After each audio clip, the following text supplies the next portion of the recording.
Hello everybody and welcome to Insider's Guide. Today we're discussing one of the most popular ski resorts in Lake Tahoe, Northstar. Northstar is famous for its terrain parks, family-friendly environment, and, well, popularity. In this video, we'll be discussing only what you need to know to make the most of your Northstar visit. When it comes to Northstar, there's a lot to talk about, so this episode will be divided into two parts. For this part, we'll go over some background information and cover the front side. We'll work through the rest of the mountain in part B. So with that, let's begin. An Insider's Guide to Ski Resorts, Northstar.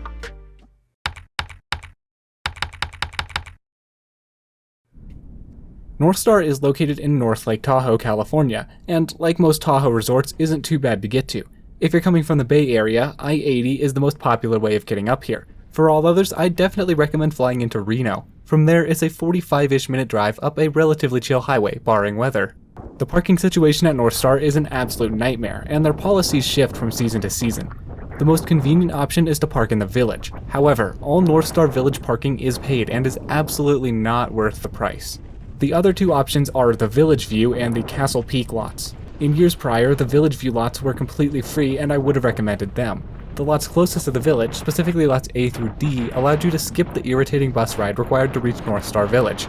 Now, however, the Village View lot requires reservations that require payment unless you're carpooling with 4 or more people.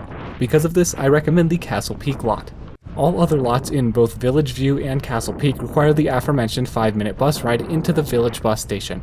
From here, you'll have to walk 10 minutes to get to either the Village Express or Big Springs gondola.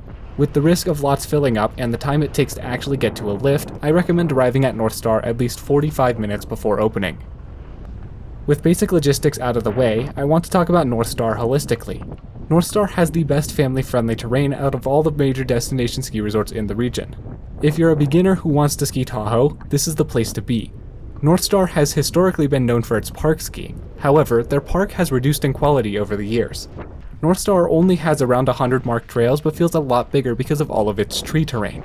Speaking of which, Northstar offers a ton of tree skiing and the best dashes are often located in unmarked glades next to the regular runs. The resort is lacking severely in extremes, however. There are several challenging mogul runs and a few cliffs if you know where to look, but the mountain is not for those looking for true expert terrain.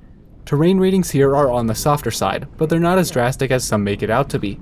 Northstar in general can be broken up into 3 major zones: its front side, back side, and Lookout Mountain. The front side has plenty of beginner and intermediate terrain. The back side specializes in mile-long intermediate and advanced terrain.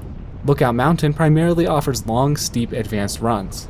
In general, if you're looking for some really lengthy runs, Northstar offers them in spades.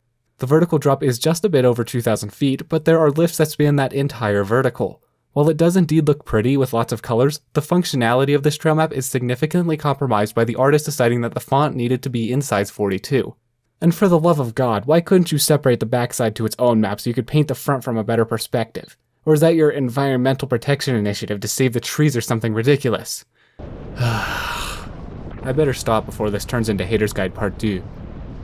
The mountain gets a particularly bad rap for its crowding, and unfortunately, I will say this is mostly deserved. However, that's why we're here.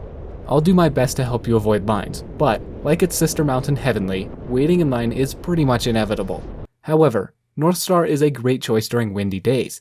Northstar's footprint is entirely below treeline, which allows the resort to stay open when neighboring resorts are all closed for wind.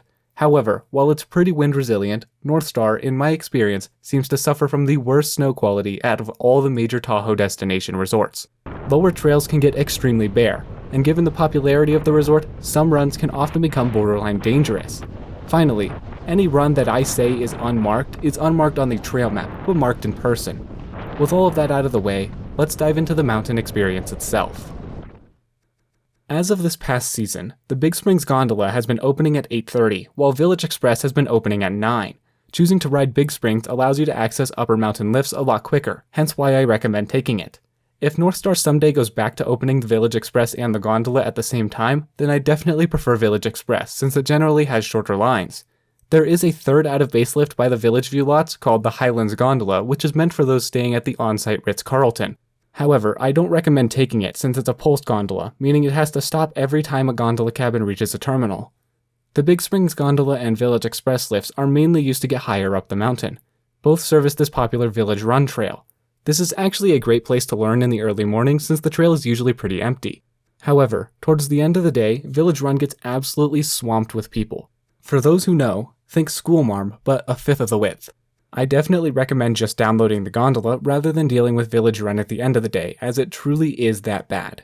Village Run does make this one turn towards the bottom where it becomes very flat. Avoid this by taking this Condo Run trail, which is much more direct and reasonably pitched. For novices, I recommend lapping Village Run via the gondola.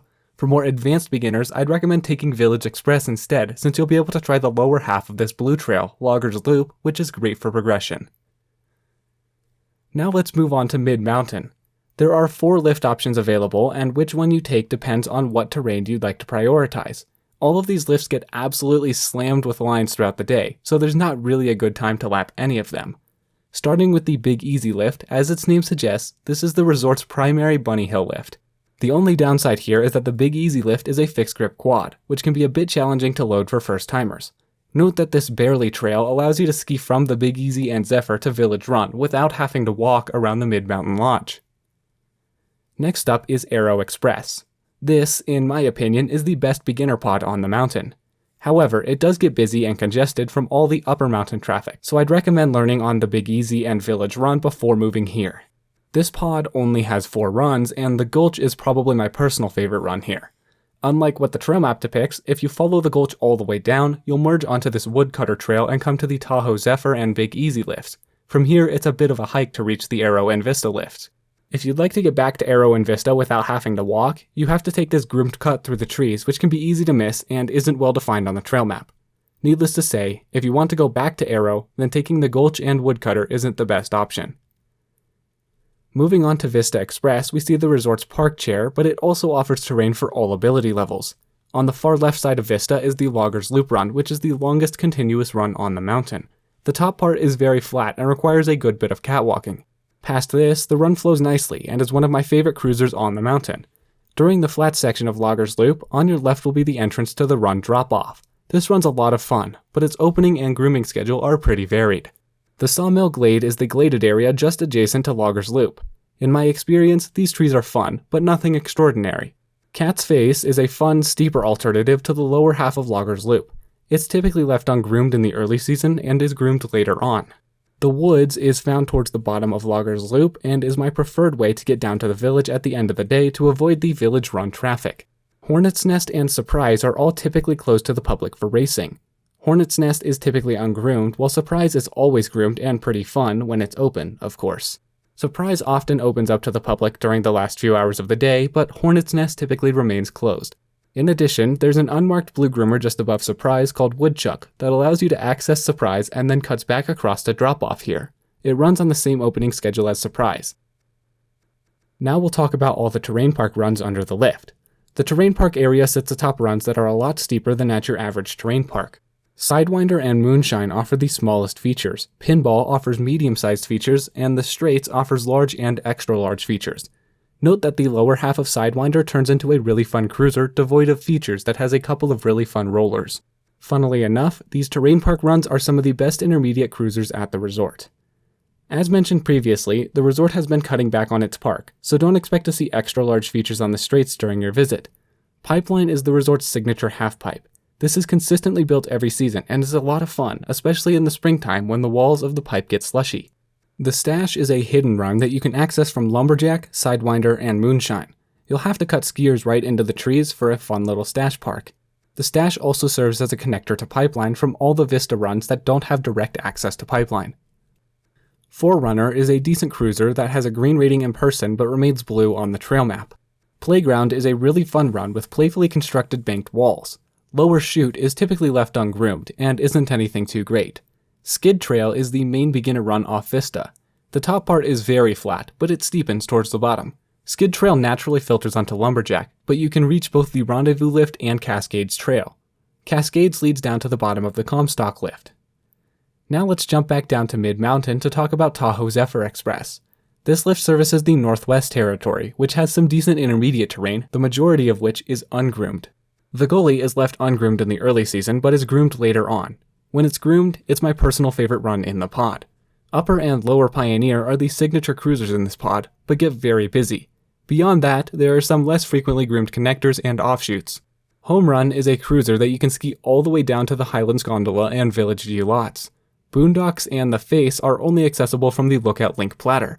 The Timberline lift primarily serves as real estate access, and the terrain underneath it is pretty lame and not worth doing. Just don't bother. Moving to the lookers left of the lift, both Sodergrens and Northern Lights are ungroomed and great first places to try off-piste skiing. In between the two runs and directly under the lift is the first of two major cliff areas at the resort. This cliff band, dubbed Zephyr Cliffs, takes a lot of snow to be sendable and requires a 10-foot drop. You will have to sidestep and or hike up a bit for these cliffs. Christmas Tree is a trail you can take from Northern Lights to reach the Comstock pod. Cowboy Pass and Gold Mine are just kind of thrown in here on the map, but they take you from Zephyr to Comstock. Cowboy Pass is a decent cruiser, and Gold Mine is a flat road. Let's now talk about the best and most popular pod on the front side, Comstock. Comstock offers some really fun intermediate and advanced terrain. It's also home to, hands down, the best snow conditions at the resort. However, it gets crazy busy really fast, even with the new 6-seater lift. My best recommendation is to head to Comstock right off the bat, before it gets too busy. You can get here from either Vista, Arrow, or Tahoe Zephyr. While it takes a bit of walking to actually reach the Comstock line, the most direct way to get to Comstock is via Arrow. From here, lap Comstock as many times as you can before the lines fill the maze. Once they do, move on to the backside and then Lookout Mountain. Come back to the mid-mountain stuff after you've finished with these pods. Towards the last hours of the day, the mid-mountain lines will gradually die down, which makes this window the best time to ski them. Okay, diving back into Comstock specifically, Cascades is abysmal. It gets unbelievably skied out and icy, and it should be avoided after about 10:30 a.m. The better alternative, no matter what trail you're on, is to ski over to Lumberjack and then cut skiers left onto the lower half of Cascades via an unmarked trail, just high enough to access Comstock while avoiding the brunt of Cascades. Lumberjack also gets pretty congested, but it's nowhere close to the level that Cascades does. The rest of the Comstock pod can essentially be broken up into two zones, East Ridge and West Ridge. We'll talk about East Ridge first. All East Ridge terrain can be accessed from the Comstock lift, and the runs from the Flume and Lookers Left can be accessed via both Rendezvous and Comstock.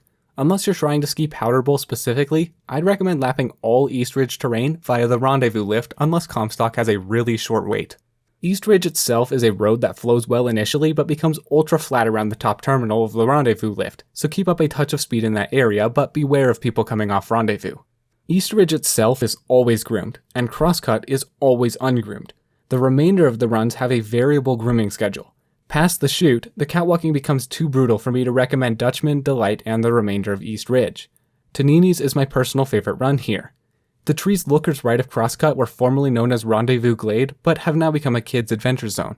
The Flume is essentially a cat track that leads from Rendezvous to the lower half of Powder Bowl. In general, the runs off East Ridge are short but quite enjoyable. Upper Grouse Alley is the steepest run on the front side, and is ungroomed in the early season and groomed later on. There used to be a run named Corridor, Lookers right of Upper Grouse Alley. However, that run was removed with the installation of the Comstock Express 6-pack. Grouse Alley filters onto Lower Grouse Alley. If you stay skiers left, you'll merge onto Lower Axe Handle. If you stay skiers right, you'll merge onto Lower Powder Bowl, even though it doesn't appear this way on the trail map. The West Ridge terrain is the most popular area off Comstock. West Ridge itself gets extremely congested, and even dangerous at points, so I recommend avoiding it as much as possible. Again, skiing these runs first, before anything else, will help you avoid the horrendous crowds that this area gets. The first runs you'll come across are the Plunge and Springboard, both of which are rarely groomed and aren't my favorite. Axe Handle is next, and when it's groomed, it's one of the most popular cruisers on the mountain. Stump Alley is a bit of a hidden gem, and that's exactly what makes it one of my favorites off of West Ridge. Finally, Luigi's was my first blue run, and one I'd recommend to all beginners in search of their first blue, as it's very mellow. The Glades skiers left of Luigi's were formerly known as Comstock Glades, but have now been turned into a kids' adventure zone. It'll be innovative, they said. How well has that worked out? God, maybe we really do need to do part 2 of the Northstar Haters Guide. West Ridge eventually becomes Lookout Road, and if you plan to go there, pick up a ton of speed on the final pitch before Luigi's, as Lookout Road is really flat. Off Lookout Road, you'll be able to access Jiboom, which is always ungroomed and typically has awful conditions, so I'd recommend avoiding it. Flying Squirrel is the second run accessible off Lookout Road and is basically a connector trail to Cowboy Pass, taking you back to Comstock. Lookout Road eventually leads you to the top of the Zephyr lift, even though this horrible map covers it up. Well, that's about it for the front side. Go check out part B now, all about the backside and Lookout Mountain. As always, please leave any questions down below. Thank you all so much for watching. All my love, I'm out.